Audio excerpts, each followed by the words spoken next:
Peace, Black Power, Hotep, and Rahobat, everybody. Also, before I even start, I just want to say happy birthday to Malcolm X, the great ancestor and master teacher. Oh man, I got some things to say. First off, well, really the main thing anyway is going into this whole romper thing. I need y'all to answer me this question though. Most of the people, and I'm going to say this first, most of the people that you see saying, well, rompers aren't that deep. It's not that deep to wear a romper. For a black man to wear a romper ain't that deep. You know, why don't you, it's just this cut, it depends on the cut of the romper. What's up, Winston? Anytime you hear something like that is black feminism. Because in order to be a black feminist, it's not just about your rage against misogyny, patriarchy, and black men. You have to take on an ideology. You can't just pick and choose what you want to crowbar and latch onto. You can't do that.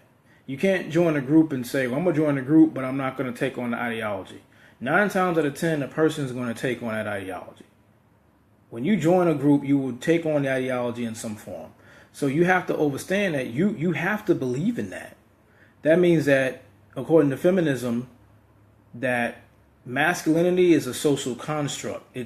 You're taught masculinity. Like masculinity is just that. It's a taught behavior. So no man is inherently masculine. You understand what I'm saying? So understand this. I took anthropology for several years. I took cultural anthropology very recently. And at least 65% to 70% of that class was white feminism. Number one, because a white feminist was teaching the class. And she came with her own twist to everything. But reading the book itself teaches that everything is a social construct, culture is a social construct, female behavior is a social construct. Male behavior is a social construct. So when you take on that and you say you're a black feminist, you have to believe in that, right? So whenever I hear someone saying that, I already know where it's coming from. But a lot of these same sisters who are saying this, and again, please don't look at this and think I'm beating down black women because it ain't even that. I'm not going there, so please don't go there. What's going on, George? You have to understand, a lot of these sisters were the same ones saying that black men need to stand up and be warriors. We getting killed out here. Black women are doing more than you, and blah, blah, blah, blah. Same sisters said that are saying nothing's wrong with men wearing women's clothes. So which one is it? That's where the confusion comes in.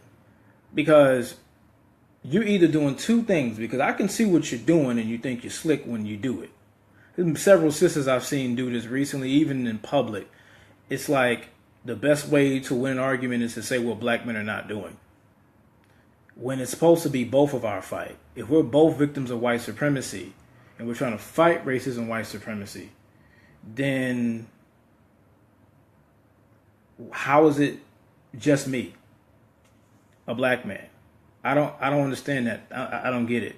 How is it that if we're fighting together, why is it every time I turn around, I'm the one being thrown under the bus? Please make that make sense.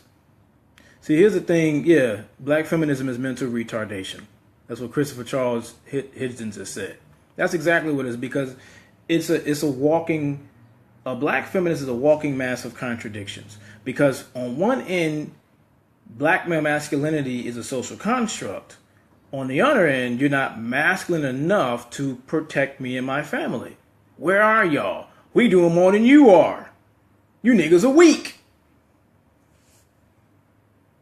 So you either want a passive man that you can dress up as a woman, or you want Malcolm X, or you want Khaled, or you want Shaka Zulu, or you want Come on, man. You want Marcus? You want a man to stand in front of a bullet and get shot? That's what you want. But at the same time, come home and wear women's clothes with you. See, you can't believe in both. You're either going to be an African woman or you're going to be a black feminist. You know what I'm saying? You either going to call the arms, you're either going to say what you know what I'm saying, we got to stand up and do what we got to do as black men, or you're going to believe in your social construct and misogyny and blah, blah, blah, blah, blah. And you're going to run along with your white feminist. If that's what you have to decide on what you want, because what you're doing is you're very conflicted in your agenda when you do that. You are conflicted because you don't know what you really want from us. That's why there's a lot of their lingo and language is coded. Anytime I listen to what they say, it's a real coded argument. Not really a coded argument, but it's all in coded statements. That's why it's really wasted time and junk. Because the moment you come with historical facts, all of a sudden, black feminists get quiet and they want to go into rants. I don't deal with rants, I deal with historical facts. See, we can go back and forth with facts all day. Eventually, your facts will eventually be trumped with historical evidence. So again, you can't make this, stop saying that it's not about gender, but you make it into a gender every time you make your statement. Every time you make your statement, you're saying what black men are not doing. And I'm saying, what if I did the same thing to you and said what black women are not doing? I would look real stupid. Then how are you not looking stupid? If this is supposed to be a black issue and not a gender issue. You can't do that. You cannot have it both ways. I'm sorry. Hotep Afi. And it's just like, that's why whenever I get that, it's like, I don't even have a conversation for it. I don't waste my time. I do not waste my time. So, yeah, that's the best. That's reality. I don't waste time with those type of people. It's not even, because one thing I always say is that you want to go back to the source, and this is the second part of what I want to talk about today. What is the source of a feminization in terms of social engineering? I keep telling y'all to go online. If you can tonight, I know you got time, go online tonight, and they break down in Sonic Weapons for Quiet Wars how they wanted to change the family structure, how they wanted women to be more masculine and they wanted men to be more feminine. And this was going on, but they really was very specific, because their thing was, in the black household, if they can control the finances, because again, in the black household, it's still controlled by the government. It's not controlled by anyone else but the government. Most of us are below the poverty line. So a lot of times in most of those households, a single parent household, which is mostly black women. And in those households, you're having government housing. So when you're dealing with a situation like that, the government is paying for what is going on in your household. So they have a say-so in what goes on in the household. Again, whoever's paying for your situation is controlling your situation. Always remember that. And so at some point, if you look, because this is written by David Rockefeller himself, he was putting it together to basically rearrange the whole family, but specifically black people. They went back and they were basically, this was during the Nixon administration as well. They went back and they were studying the behaviors of black men. Their whole thing was, wow, every time you turn around, you had a riot or two. You know, I think the last riot that really, really frightened white people was the Watts riots, because black men actually rioted over what happened to a black woman. And they damn near burned down LA at that point, in the Watts riots. And the funny part was, when you look at what Rockefeller was thinking, his thing was, these riots are getting more and more serious, and it might just be a nationwide uprising. It might just burn down America. So their thing was, they felt like the real masculinity of black males in America was starting to come back. Because remember, this is post-integration. This is post-Civil Rights Act 1964. The Watts Riot was in 1968. So in their mind, like, wow, we gave them what they wanted. They screamed integration, and they're still rioting. Something's going on. So their thing was, we need to curve this whole situation. entering 1975, remember, this was towards the end of the Black Power movement. So their thing was, even in that situation, they were like, man, we're going to have to really, really curve this male masculinity. And I'm not making a gender, I'm just letting you know exactly what was being said. And so they got to a point where it was like, okay, wow, we need to rearrange the African family, the black family. We need to make the women more masculine and the male more feminine. This is a sign of weapons for quiet wars. And so when you have all these movements now where men are wearing women's clothes, you got all these situations where, because you still have pedophilia going on in the black community. And if you do your research, a lot of these transgenders and homosexuals were sexually assaulted as children. The problem is a lot of us are still hush mouth about everything going on. And you have a situation going where it's like, man, so now we got to turn around and we need to put, because all this situation, because really you got to really take it to the next level. White supremacy has controlled the sexuality of black people really since slavery. It's never been a point where we were able to really move without social engineering or full control from white people. There's never been a point where we haven't been. Always remember that. Since slavery, they've been able to control black people on a large scale. And it's no different now. That's why every time we turn around, this is just side notes, I'm not really digressing. To an extent I am, and to an extent I'm not. Everywhere you go now, you can find soft porn of black women. Soft porn of black women is all over the place. You can go on Instagram, you can go on YouTube, even our children, the whole twerking thing. That's still sexuality. Our sexuality in that sense is still being controlled. So it's no surprise now where they can put black men in dresses and rompers and panties and whatever have you, and we're sitting around like, well, it don't make that difference anyway. See, we're already desensitized to the idea. And a lot of us really placate to things, to that type of sexuality, because a lot of us are used to promiscuity in our own community. So when you have when I say promiscuity, I'm talking about sexual confusion, truly. Because a lot of our men now are growing up very sexually confused. Because we do believe in our minds that black male sexuality is a social construct. So we don't really see like our younger black males really getting into a real, how do I say this? A real mentorship of being a man. Because we don't know what it is to really be a man anymore. We don't teach that. We really devalue black male masculinity in our society. So it's quite easy for them to come in and define to us what we can wear, what we should wear, what's acceptable and what's not. And while we're sitting around online arguing whether it's cool for a man to wear a romper or not, our black male masculinity is still being in question and still being compromised. So just think about that for a moment. How is it that, because the whole thing came down to they needed to find a way to curb black male masculinity, because they felt after those riots, each time it was elevating. And again, as I said before, you can connect whatever happened, not whatever, but what happened in the 70s going into 80s with the prison industrial complex. You can put all that together. All that stuff did not just happen by accident. So please pay attention to what's going on. If you truly feel as a woman that it's cool for a man to wear whatever you want to wear, that's up to you. That's up to you. You can do whatever you want to do. But at this point, we have to understand, we have to be able to go back and define to our people prior to slavery, what were we as African men? See, we don't want to get back to that. We want to say that we want a revolution, but we don't really want to actually get away from white people. See, because, again, it's something that the great Steve Coakley stated before.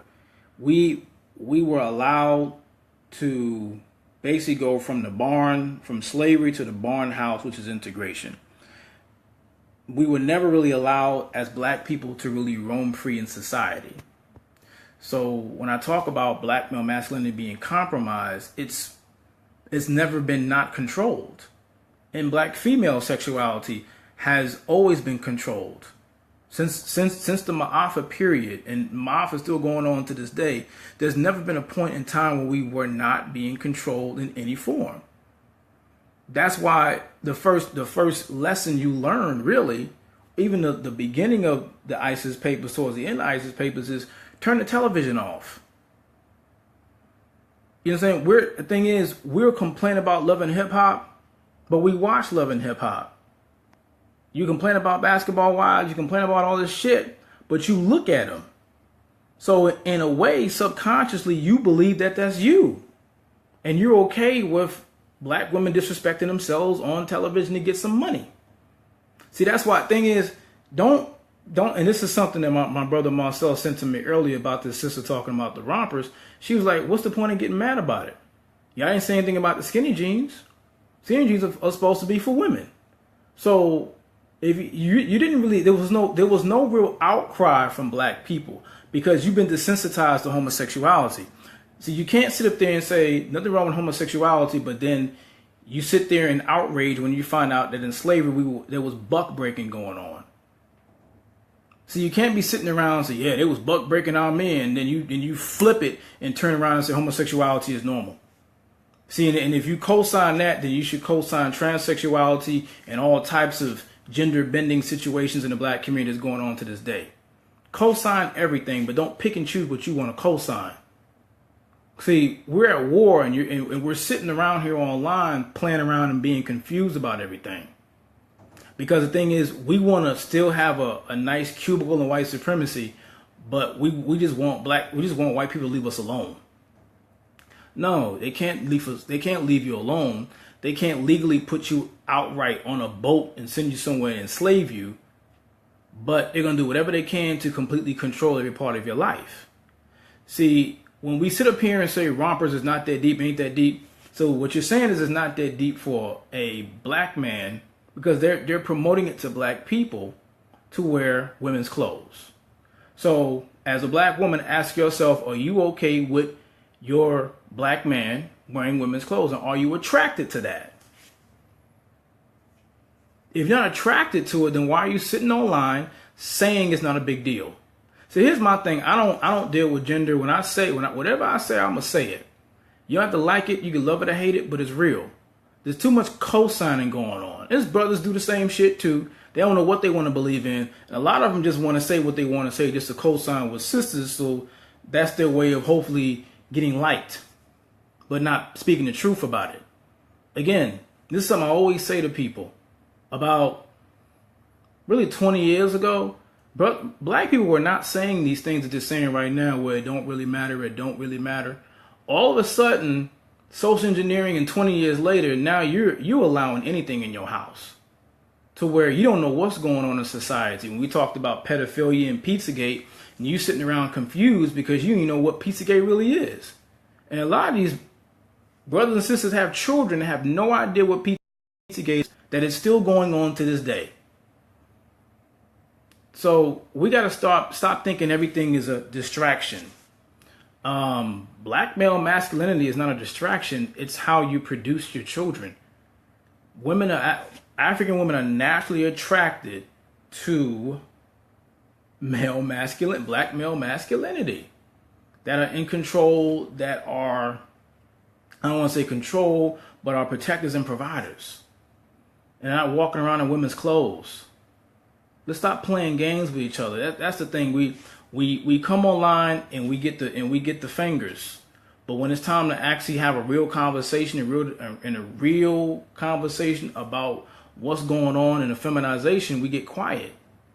We say that's not important. I'm like, how is not important? How is black male masculinity not important? How is what's going on to sisters on social media not important? Why are we not even presenting that to the table? Like, there should be really a worldwide black nation separation from a lot of these social media sites, because all they're doing is still really just exploiting black women and men. But we don't think it's a problem because we're sitting around trying to find any excuse to say it's a distraction. which really what we're doing is we're trying to find a way to compete in terms of consciousness. I'm more conscious than you, so I can sit around and say everything is a distraction. I wish they stopped talking about this romper shit. Okay, cool. So when we get to a point where black men are overtly walking around in dresses, are you going to keep saying it's a distraction then? Because they're doing it right now. You got transsexuals. Transsexuals are still grown-ass black men. Again, that's still an example of black men being controlled sexually. Or are you going to say that transsexuality is natural in the African family? Yes or no? Oh, my bad, it's a social construct. So if you feel like that, then you should have no problem being attracted to a transsexual. Yes or no?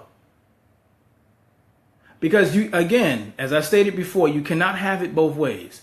If you want to believe in what you want to believe, the feminist ideology of everything is a social construct, then believe that.